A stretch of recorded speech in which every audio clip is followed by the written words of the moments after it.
Hi dears, I'm Chandrika Jaishankar.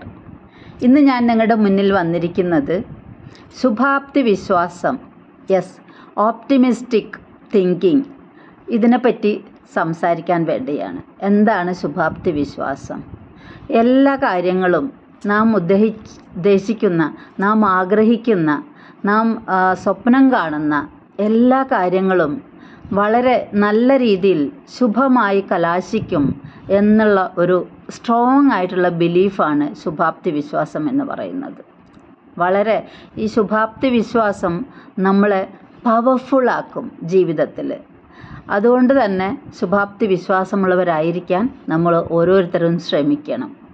Personal ലൈഫിൽ ശുഭാപ്തി വിശ്വാസമുള്ളവരായിരിക്കാൻ നമ്മൾ ചെയ്യേണ്ട 5 കൊച്ചു കൊച്ചു കാര്യങ്ങളാണ് ഞാനിവിടെ പറയാൻ പോകുന്നത്. ഒന്നാമതായിട്ട് നമ്മൾ ചെയ്യേണ്ടത് സെൽഫ് കെയർ പ്രയോറിറ്റൈസേഷനാണ്. അതായത് സെൽഫ് കെയർ, നമ്മളുടെ സ്വന്തം കെയറിനെ പ്രയോറിറ്റൈസ് ചെയ്യുക. നാം പലപ്പോഴും മറ്റുള്ളവരുടെ കാര്യങ്ങൾക്ക് വേണ്ടിയാണ് നമ്മൾ കൂടുതൽ ശ്രദ്ധ കൊടുക്കുകയും അതിനാണ് മറ്റ് ആക്ടിവിറ്റീസാണ് നമ്മൾ പ്രയോറിറ്റി നമ്പർ 1, 2, 3 അങ്ങനെ ചെയ്യാറ്. അതിന് പകരം നമ്മുടെ day to day life, daily life നമ്മൾ പ്രയോറിറ്റൈസ് ചെയ്യുമ്പോൾ നമ്മുടെ സെൽഫ് കെയർ ആണ് ഏറ്റവും ടോപ്പിൽ വരേണ്ടത്, ഏറ്റവും നമ്പർ 1 ആയിട്ട് വരേണ്ടത്. അപ്പോൾ മാത്രമേ നമ്മുടെ ഹെൽത്ത്, നമ്മുടെ ശാരീരികവും മാനസികവുമായിട്ടുള്ള ഹെൽത്ത് നമുക്ക് മെയിൻറ്റെയിൻ ചെയ്ത് കൊണ്ടുപോകാൻ കഴിയുകയുള്ളൂ. So give importance to self care. Okay, self care priority. Number 2, mindfulness practice ചെയ്യുക എന്നുള്ളതാണ്. മൈൻഡ്ഫുൾനെസ് എന്ന് പറയുമ്പോൾ നാം എന്ത് പ്രവൃത്തി ചെയ്യുമ്പോഴും ആ പ്രവൃത്തിയിൽ നമ്മൾ മുഴുവനായും ശ്രദ്ധ കേന്ദ്രീകരിച്ചുകൊണ്ട് ചെയ്യുന്നതിനെയാണ് മൈൻഡ്ഫുൾനെസ്സോടുകൂടെ ഇരിക്കുക എന്ന് പറയുന്നത്. ഫോർ എക്സാമ്പിൾ, നമ്മൾ ഭക്ഷണം കഴിക്കുകയാണെങ്കിൽ TV കണ്ടുകൊണ്ടോ അല്ലെങ്കിൽ ഫോണിൽ സംസാരിച്ചു കൊണ്ടോ ഫോണിൽ പല പല ചാനലുകൾ നോക്കിക്കൊണ്ടോ കഴിക്കുന്നതിന് പകരം ഫുള്ളായിട്ട് നമ്മൾ കഴിക്കുന്ന ആഹാരത്തിൽ എന്തൊക്കെ അടങ്ങിയിട്ടുണ്ട്, ആ ആഹാരത്തിൻ്റെ സ്മെല്ല് എന്താണ്, ടേസ്റ്റ് എന്താണ്, ഇതെല്ലാം അറിഞ്ഞുകൊണ്ട് എന്തൊക്കെ ഇൻഗ്രീഡിയൻസാണ് അതിൽ അടങ്ങിയിരിക്കുന്നത്, എന്തൊക്കെ പോഷക ഘടകങ്ങൾ അതിൽ അടങ്ങിയിട്ടുണ്ട്, ഇതെല്ലാം മനസ്സിലാക്കി മനസ്സിരുത്തി നമുക്ക് ഭക്ഷണം കഴിക്കാവുന്നതാണ്. അങ്ങനെ മൈൻഡ്ഫുൾനെസ് നമുക്ക് പ്രാക്ടീസ് ചെയ്യാം. ഒരു എക്സാമ്പിൾ ഞാൻ പറഞ്ഞതേ ഉള്ളൂ. സോ എപ്പോഴും എന്ത് കാര്യം ചെയ്യുമ്പോഴും നമ്മൾ മനസ്സിരുത്തി മൈൻഡ്ഫുൾനെസ് പ്രാക്ടീസ് ചെയ്തുകൊണ്ട് നമുക്ക് മുന്നോട്ട് പോകാം. മൂന്നാമതായിട്ട് നമ്മൾ ചെയ്യേണ്ടത് ഇൻവെസ്റ്റ് ചെയ്യുക എന്നുള്ളതാണ്.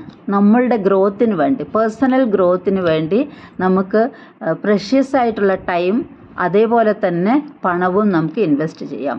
തീർച്ചയായും നമ്മുടെ ഗ്രോത്തിന് വേണ്ടി നമ്മൾ ഒരുപാട് കാര്യങ്ങൾ പഠിക്കേണ്ടി വരും, പല കാര്യങ്ങളും അപ്ഡേറ്റ് ചെയ്യേണ്ടി വരും, അതിനുവേണ്ടി പല കോഴ്സുകൾ ചെയ്യേണ്ടി വരും. ഇതിനൊക്കെ തന്നെ തീർച്ചയായും പണം ആവശ്യമായി വരും. സോ പണവും നമ്മൾ ഇൻവെസ്റ്റ് ചെയ്യേണ്ടിയിരിക്കുന്നു. നമ്മുടെ വാല്യുബിൾ ആയിട്ടുള്ള, പ്രഷ്യസ് ആയിട്ടുള്ള ടൈം നമ്മൾ ഇൻവെസ്റ്റ് ചെയ്യേണ്ടിയിരിക്കുന്നു. നാലാമത്തായിട്ട് നമ്മൾ പ്രാക്ടീസ് ചെയ്യേണ്ടത് ലവ് ആൻഡ് ഗ്രാറ്റിറ്റ്യൂഡാണ്. എല്ലാവരെയും സ്നേഹിക്കുക, എല്ലാറ്റിനെയും സ്നേഹിക്കുക. അൺകണ്ടീഷണലായിട്ട്, നാം ഒരു കണ്ടീഷനോടുകൂടെ മറ്റുള്ളവരെ സ്നേഹിക്കുന്നതിന് പകരം അൺകണ്ടീഷണലായിട്ട് നാം എല്ലാറ്റിനെയും സ്നേഹിക്കുക. അതോടൊപ്പം തന്നെ ഗ്രാറ്റിറ്റ്യൂഡുള്ളവരായിരിക്കുക. എന്തിനും എല്ലാറ്റിനും പല കാര്യങ്ങൾക്കും നമ്മൾ ടേക്കൺ ഇറ്റ് ആസ് ഗ്രാൻഡഡ് ആയിട്ട് ജീവിക്കാറുണ്ട്. ഒരു താങ്ക്സ് പോലും പറയാൻ മടിക്കുന്നവരാണ് നമ്മൾ. അതിനു പകരം എല്ലാറ്റിനും നമ്മളെ ജീവിതത്തിൽ രാവിലെ നമ്മൾ ഉണർന്നെഴുന്നേൽക്കുന്നത് തൊട്ടിട്ട് രാത്രി നമ്മൾ ഉറങ്ങാൻ കിടന്നു കഴിഞ്ഞാൽ എത്രയോ പേര് രാവിലെ ഈ ലോകം കാണാതെ അങ്ങനെ ആ ഉറക്കത്തിൽ പോകുന്നവരുണ്ട്. അതിനു പകരം നമുക്ക് ആ ഒരു സൗഭാഗ്യം കിട്ടിയിരിക്കുന്നു. ആ ഒരു പ്രഭാതം, ഇന്നത്തെ പ്രഭാതം കാണാനും ഇന്നുകൂടെ ജീവിക്കാൻ നമുക്ക് കിട്ടിയിരിക്കുന്ന ആ ഒരു സൗഭാഗ്യത്തിന് നമുക്ക് നന്ദി പറഞ്ഞുകൊണ്ട് നമ്മളെ ദിവസം തുടങ്ങാം. അങ്ങനെ ഓരോന്നിനും നമ്മൾ ഓരോ ദിവസവും നമ്മൾ അനുഭവിക്കുന്ന ഓരോ കാര്യങ്ങൾക്കും നന്ദിയുള്ളവരായി ആ നന്ദി എക്സ്പ്രസ് ചെയ്തുകൊണ്ട് നമുക്ക് ജീവിക്കാവുന്നതാണ്. അടുത്തതായിട്ട് നമ്മൾ പ്രാക്ടീസ് ചെയ്യേണ്ട ഒരു കാര്യം പോസിറ്റിവിറ്റിയാണ്.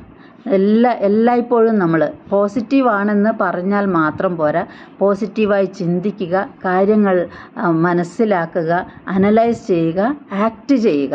നമ്മൾ പോസിറ്റീവായിട്ട് ചിന്തിക്കുകയും പറയുകയും മാത്രമല്ല പ്രവർത്തിക്കുക കൂടെ ചെയ്യുമ്പോഴാണ് നമ്മളിൽ പോസിറ്റിവിറ്റി, അതുപോലെ അത് കണ്ടിന്യൂസ് ആയിട്ട് കൺസിസ്റ്റൻ്റായിട്ട് പോസിറ്റിവിറ്റി, നമുക്ക് പോസിറ്റീവ് മൈൻഡ് സെറ്റ് ഉള്ളവരായിട്ട് നമുക്ക് ജീവിക്കാം.